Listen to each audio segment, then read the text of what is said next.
I lived in Arkansas for the first 6 years of my life. We lived in this trailer. Like, they would see like a lady in the mirror, the TVs and lights and stuff would like flicker on and off. I would like get woken up in the middle of the night and I would have all of these like ghosts surrounding my bed. They were sepia colored, kind of like see-through, but they looked like people. They looked like decaying almost. And then I would wake up and then they would be there. And I would scream and my parents would like come, and that kind of scarred me to the point where I couldn't sleep alone till I was like 12 years old. The guy said, the pastor said that there were like demonic presences in the house.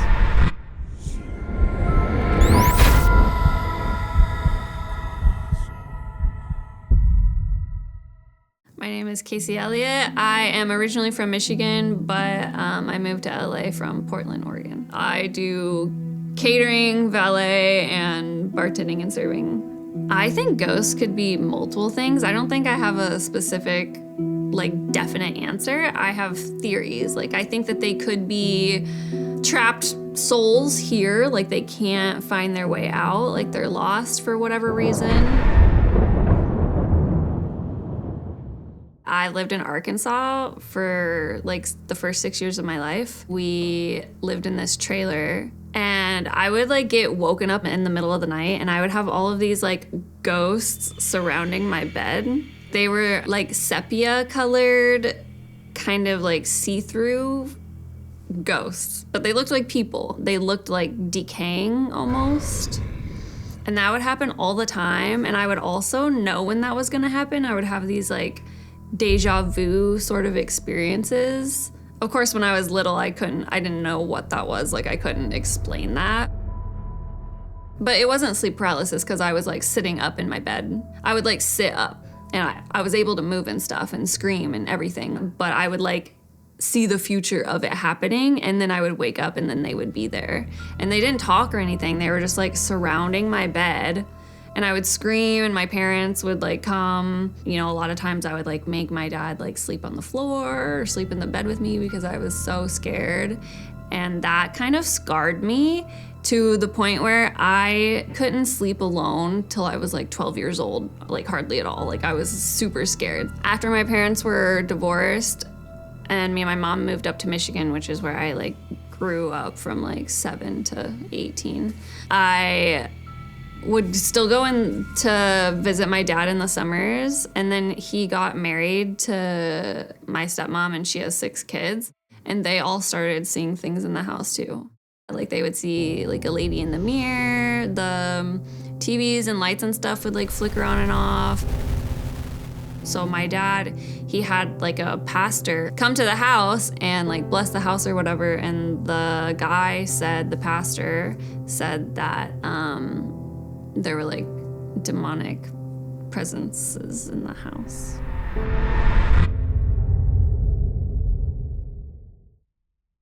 When I was like 14, my aunt died and she was really into astrology and ghosts and all that sort of stuff. And, you know, she always like would joke like, oh, I'm gonna come back and like talk to you when like I die or whatever. And it wasn't long after she died, but it was back in the day when the answering machines literally had like a tape. Me and my mom had come back from getting groceries one day and the answering machine said that there was like another message. So we hit play and it was my aunt who was been dead. And it said something like, hey, it's me, like, hope all is well, just seeing how you're doing.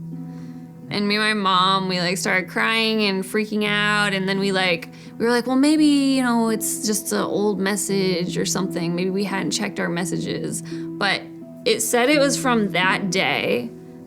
And we like went through the caller ID to see like, did somebody from her house call? Like what? Nothing. There was nothing. There was no logical explanation for this.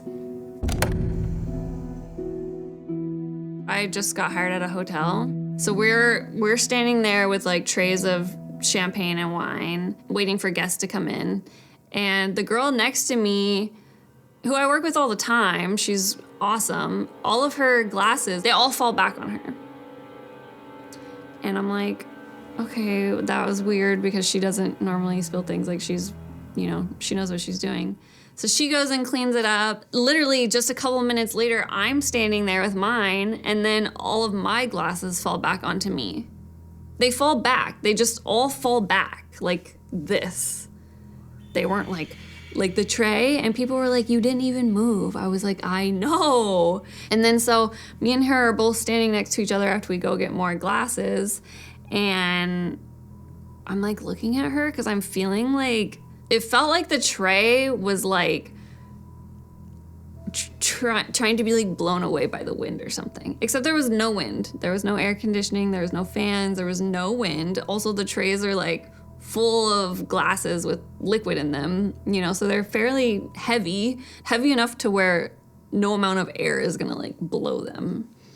But it was feeling like it was trying to like lift off. And I'm like looking at her and I'm like, do you feel that? She's like, yeah, I feel that. It was so weird because there was no way to explain it. And I was just like, I think it's a ghost. And I was like, I like to talk to the ghost. I was like, hey, ghost, like, trust me, I don't want to be here either. Like, we're just trying to do our job, get paid and get out. We're not trying to like disturb your peace. Like, we don't want to be here, but I wish you well. And like, please just like, leave us alone. And then it stopped.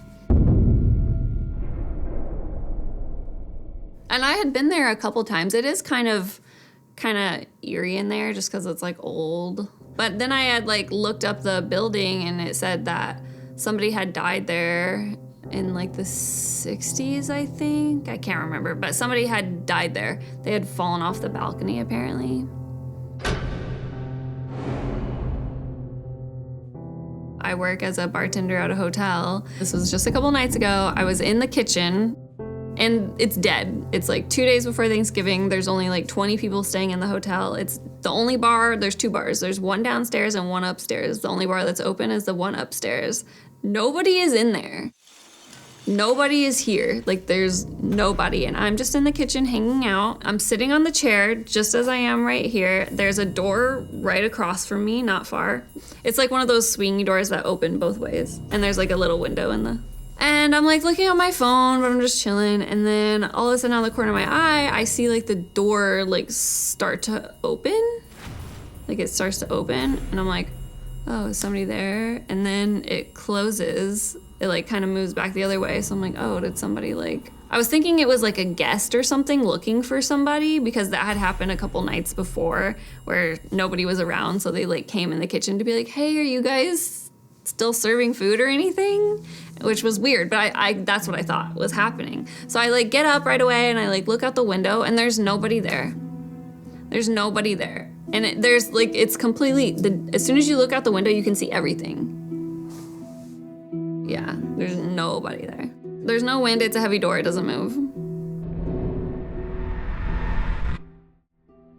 Okay, so when I was a teenager, I think I was like 16, I was having a sleepover with my friends from my cheerleading team, and we got on a Ouija board and we like took it outside and we're playing it with it in the yard in the summertime.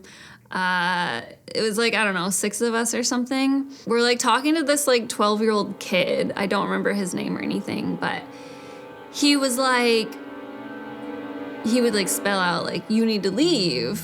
And then he spelled out, we would be like, why? And then he spelled out the fuzz, which is like another name for cops. And we're like, what is he talking about? And then he spelled out the name of the street that my friend lived on, which was Newton. And literally just a few minutes later, a cop comes and he's like, what are you girls doing out here in the middle of the yard at like midnight? Like, you need to go back in the house. I never touched a Ouija board again after that. You don't know when you're on a Ouija board, the entity behind it could be lying. Like, you really have no idea what or who you're talking to. Right. And I just don't think it's a good idea. I think you have to be really careful with those things.